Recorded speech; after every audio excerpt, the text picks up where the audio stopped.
yo te pregunté hoy todo lo que has batallado, las puertas que has golpeado, todo lo que has recorrido y movido para llegar a esta sentencia. Quizás uno desde afuera no lo vive tan intensamente, pero contanos desde adentro, cómo te sentís ahora con esta condena a perpetua y retrocediendo en el tiempo con todo lo que hiciste. La verdad que, como te contaba hoy, no esperaba otra cosa. Solamente tenía que escuchar con mis oídos esa palabra, perpetua, y femicidio. Eso era muy importante para mí porque Jonathan Omar Luna tiene un problema importante con las mujeres. Él no acepta un no. Es por eso que mata a mi hija. Venimos desde el 23 de abril que desapareció Micaela, primero luchando con lo que es las falencias para la búsqueda de una niña. Y el tiempo pasaba, yo sabía que algo muy grave pasaba con Micaela. Nunca me imaginé que ella estaba muerta, pero sí que había una desconexión entre nosotras. Se hizo lo humanamente posible desde la policía, pero lamentablemente la falta de capacitación se vio.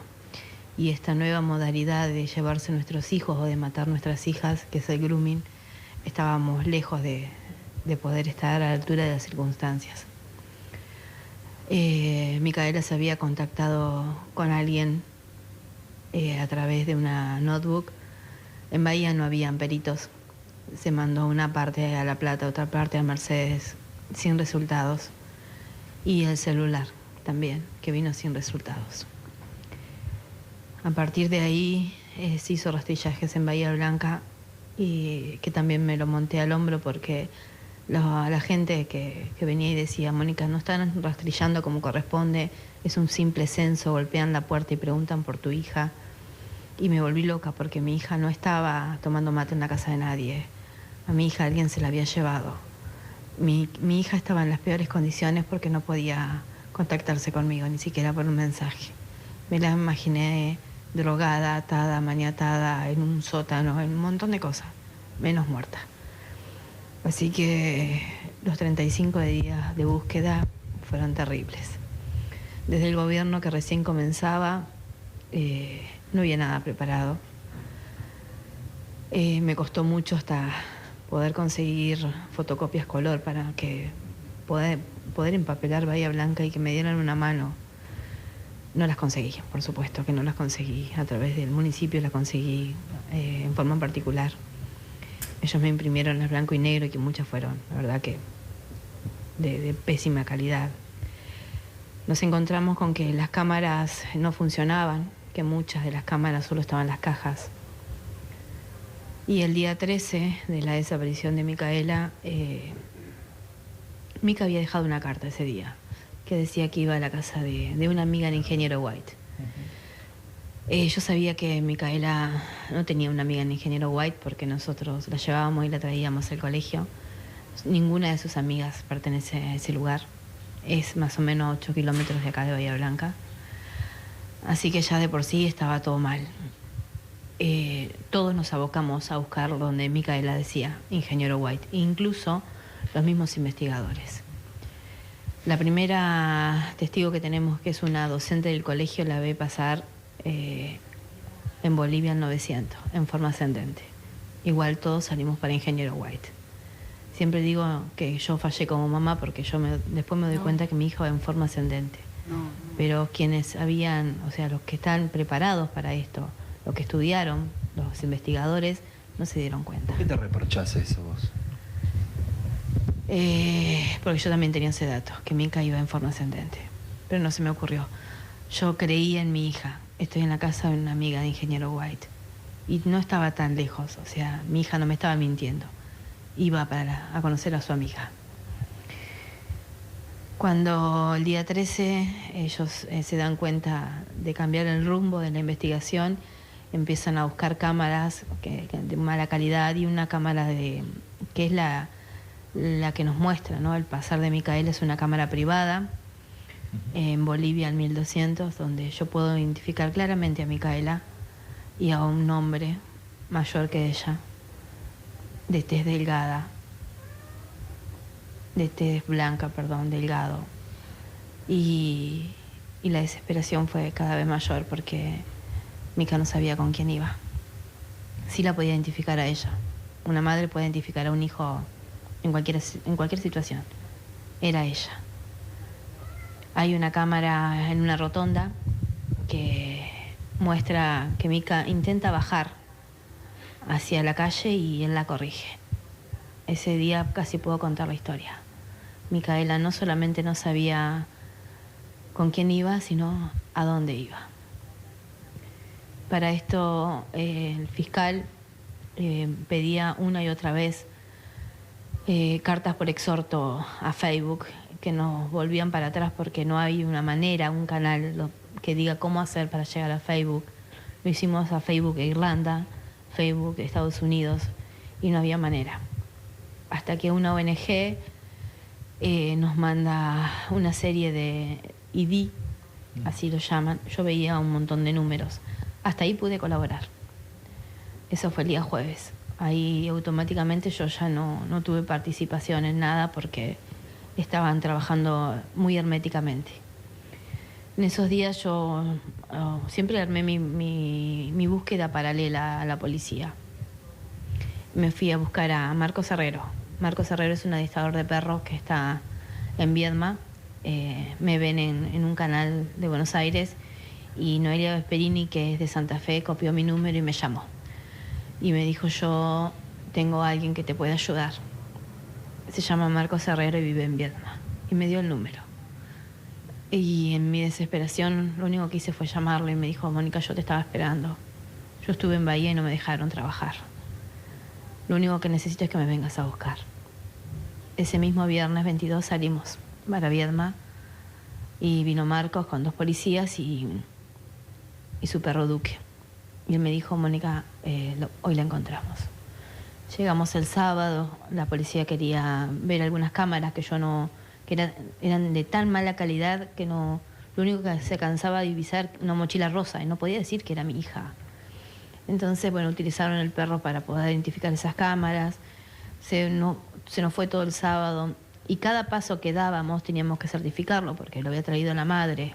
Entonces, había que certificarlo en sede de DDI. Y a partir de ahí lo viví como una película, porque Marco entró a hacer esto que tenía que hacer, ese papelerío.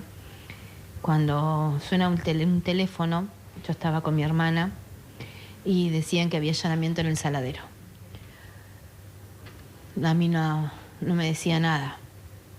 Y al rato pedían colaboración al narcotráfico. Y el griterío de que no pidan ayuda a la comisaría tercera. Comisaría tercera es la comisaría de esa jurisdicción, de Ingeniero White. Ingeniero White, para ubicarnos un poco, fue la cuna de la prostitución. Lamentablemente, hace un tiempo también fuimos noticia por Ingeniero White porque ahí estaban las bobinas llenas de droga que se salían del puerto. Así que es un lugar bastante particular en Bahía Blanca. Yo escuchaba eso hasta que veo pasar a Marcos con su cabeza gacha y esas personas que estuvieron conmigo los 35 días con un dejo de tristeza. Es más, hasta el día de hoy, a una de las chicas que sigo teniendo contacto de la DDI, yo vi en sus ojos lágrimas. Y ahí me di cuenta que se trataba de mi hija. Y corrían con armas muy, muy pesadas, armas muy fuertes, y el griterío de que no tenemos linternas.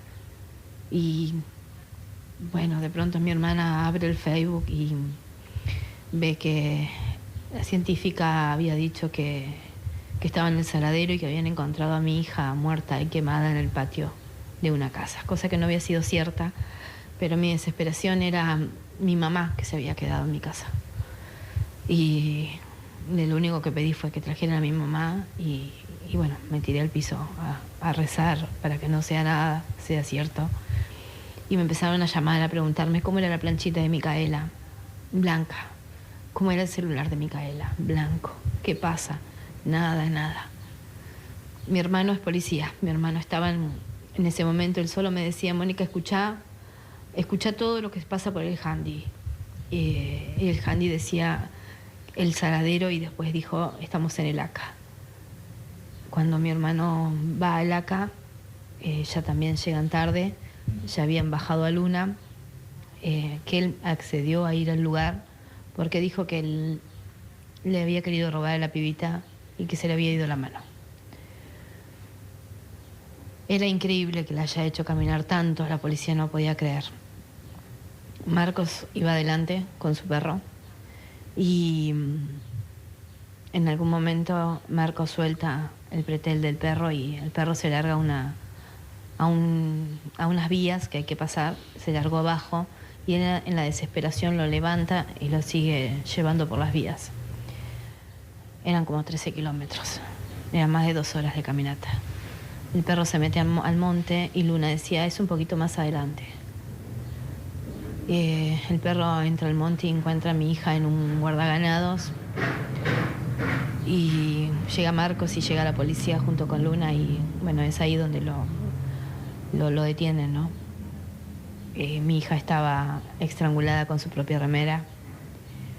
Tenía su cara destruida porque él había molido su cabeza a golpes. Los peritos la determinan que su cuerpo estaba entero porque estaba en una especie de pesebre. Era un lugar impenetrable, nosotros entramos casi gateando. Mi hija estaba intacta, sus medias estaban limpias, porque no solamente la ahorcó, la golpeó, la ató de pies y manos con un hilo negro de nylon, sino que le robó. Este relato, que es tremendo y seguramente Florencia se va a sumar, es un poco lo que nos permite entender por qué querías la perpetua. Sí, es un poco lo que necesitaba para darle paz a mi vida. Nunca paré. Cuando me muestran que la carátula era homicidio agravado, robo, criminis causa y alevosía y grooming. Grooming. No sabía lo que era el grooming. Y es ahí donde me empecé a poner un poco a tono qué era esto y bueno, ahí entra en acción Rosa con un equipo que venían a Bahía Blanca a hablar de eso y yo necesitaba saber de qué se trataba. Y es por eso que le echo la culpa al Estado. El Estado responsable también de la muerte de mi hija, porque la ley estaba del 2013. Si alguien le hubiera dicho a mi hija que Jonathan Omar Luna podría crearse un perfil falso y matarla, quizás ella estuviera viva. Porque Jonathan Omar Luna, se presentó en la vida de mi hija como su amiga, la Roche de River. Tenía de 12 años. Pero no solamente tenía esos perfiles, tenía más de 7 perfiles. Incluso estando preso, ahora en preventiva, el 14 de julio, descubrimos que tiene un nuevo perfil de Facebook, que era Johnny Ávila, con casi 200 mujeres contactadas, más de 70 niñas. Todos sus perfiles estaban compuestos, todas de mujeres, todas de niñas menores. Y Facebook contestó 1 año y 2 meses después. Nos dio la apertura del Facebook de Roche de River. Y la verdad que cuando me pongo a leerlo, porque el fiscal me permitió trabajar junto con él, me pone en un estado de vulnerabilidad tremendo. Porque fue Micaela, pero podía haber sido cualquiera de las 4.000 que tenía en todos sus perfiles. Roche de River era una genia. Era la amiga que todos querían tener a los 12 años. La libertad que la mamá de Micaela no le podía dar. Bailaba, salía a bailar, se pintaba, volvía a la hora que quería, tenía llave de su casa. La sedució, la sacó de casa y la mató. Entonces era por eso y por todas las niñas que se salvaron, y más que lo dijo el mismo forense, es un potencial asesino que no se sabe en qué momento va a actuar, pero que sí lo planifica todo. Es que necesitaba la perpetua, una perpetua real, porque él estaba con un beneficio de General Roca, que se lo había otorgado el doctor Juan Pablo Chirinos, donde lo psicológico y lo psiquiátrico le había dado un 9 y un 10. Tenía un permiso de una salida de 24 horas. Su tutora, su esposa, que lo dobla en edad, nos dice que esa misma noche se fugaron los dos y se instalaron en Bahía Blanca 1 año y 4 meses. Flor, Mónica, te escucho. No, yo quería más que nada agradecerle, su testimonio es sumamente conmovedor y te quería también, usted en un momento de su relato dice yo fallé como mamá, no, la verdad que no.